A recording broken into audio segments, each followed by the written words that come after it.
Iran के नाल मुज़ाकरात कर रहे हैं। ईरान डील चाहता है लेकिन बोलन तो डर रहा है। अमरीकी सदर डोनाल्ड ट्रंप कहते हैं ईरानी क़यादत डील दा बोलेगी तो अपने लोगों के हथों मरेगी। ईरानी क़यादत नूं साडे हथों मरन दा भी डर है। ईरानी बहरिया ते फिजाइया सब खत्म। ईरान दे कोल हुण कुछ नहीं बचा। असीं दुनिया में 8 जंगा रुकवाइयां, एक जित भी रहे हैं। तर्जमान व्हाइट हाउस कैरोलाइन ल्यूड का कहना है ईरान ने हार न मनी तो होर सख्त हमले करांगे।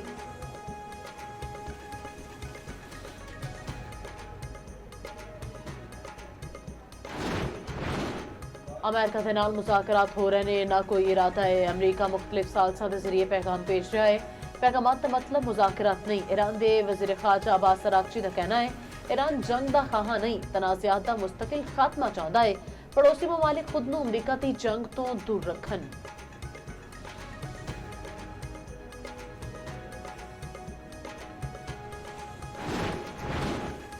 अमेरिका एक मुल्क के नाल मिलकर ईरानी जजीरे उत्ते कब्जे का मनसूबा बना चुका है। ईरानी पार्लीमेंट के स्पीकर मोहम्मद बाकर का इंकशाफ आ गया। अमरीका अगे वधिया तां खित्ते दी हसास तनसीबात उत्ते हमले होणगे। साडी मुसल्लह अफवाज दुश्मन की तमाम नकलो हरकत उत्ते मुकम्मल नजर रखे हुए ने। दुश्मन ने कोई गलत कदम चुकिया तां निशाना बनेगा। इधर खारग जजीरे उत्ते हमले का खतरा। ईरान दी तैयारियां बारूदी सुरंगां दी तनसीबात शुरू कर दी। अमरीकी मीडिया का दावा आ गया जजीरे उत्ते वड्डी तादाद विच रॉकेट्स की खेप पहुंचा दी गई। जंगबंदी की कोशिशां तेज। अमेरिका ने 2 ईरानी रहनुमावां नूं टारगेट लिस्ट तो हटा दिता।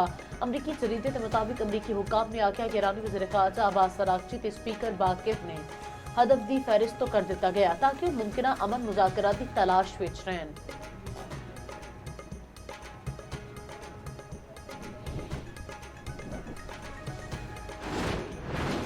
ईरान ने इसराइल उत्ते क्लस्टर बंबां की बारिश कर दी।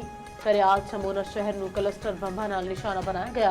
तेल अवीव विच फौजी मराकज़ नूं निशाना बनाया गया। इसराइली फौज ते कमर्शियल लॉजिस्टिक ते स्पोर्ट्स मराकज़ नूं निशाना बनाने का दावा। तेल अवीव विच कई इमारतां तबाह। सायरन बज उठे। ईरान दा अमरीकी F-18 जंगी तैयारी नूं निशाना बनाने का दावा।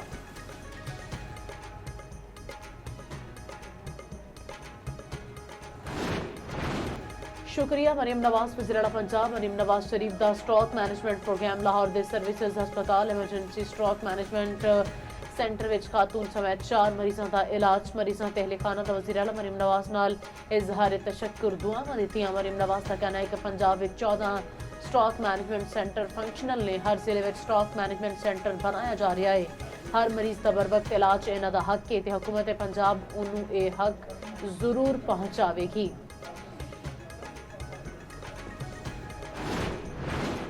Chief justice Lahore high court Aalia Neelum PSL matches के दौरान सड़क बंद करने उत्ते बरहम। फ्रॉड केस विच मुलजिम नूं अदालत विच पेश न करने उत्ते चीफ जस्टिस आलिया नीलम ने इस्तफसार किया। पुलिस ने मुलजिम नूं क्यों अदालत विच पेश न किया। मैचों की वजह नाल पुलिस की अयाशी शुरू हो गई ने। अदालत ने चीफ सैकटरी पंजाब ते होम सैकटरी नूं फौरी तलब कर लिता।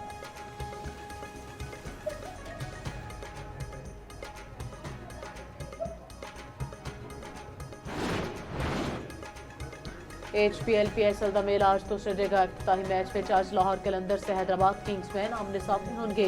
तमाशाइयों को स्टेडियम में आने की इजाजत नहीं होगी। मैच सिर्फ 2 शहर लाहौर ते कराची में होंगे। फ्रेंचाइज का नुकसान PCB पूरा करेगा। शायकीन टिकटों के पैसे रिफंड होंगे।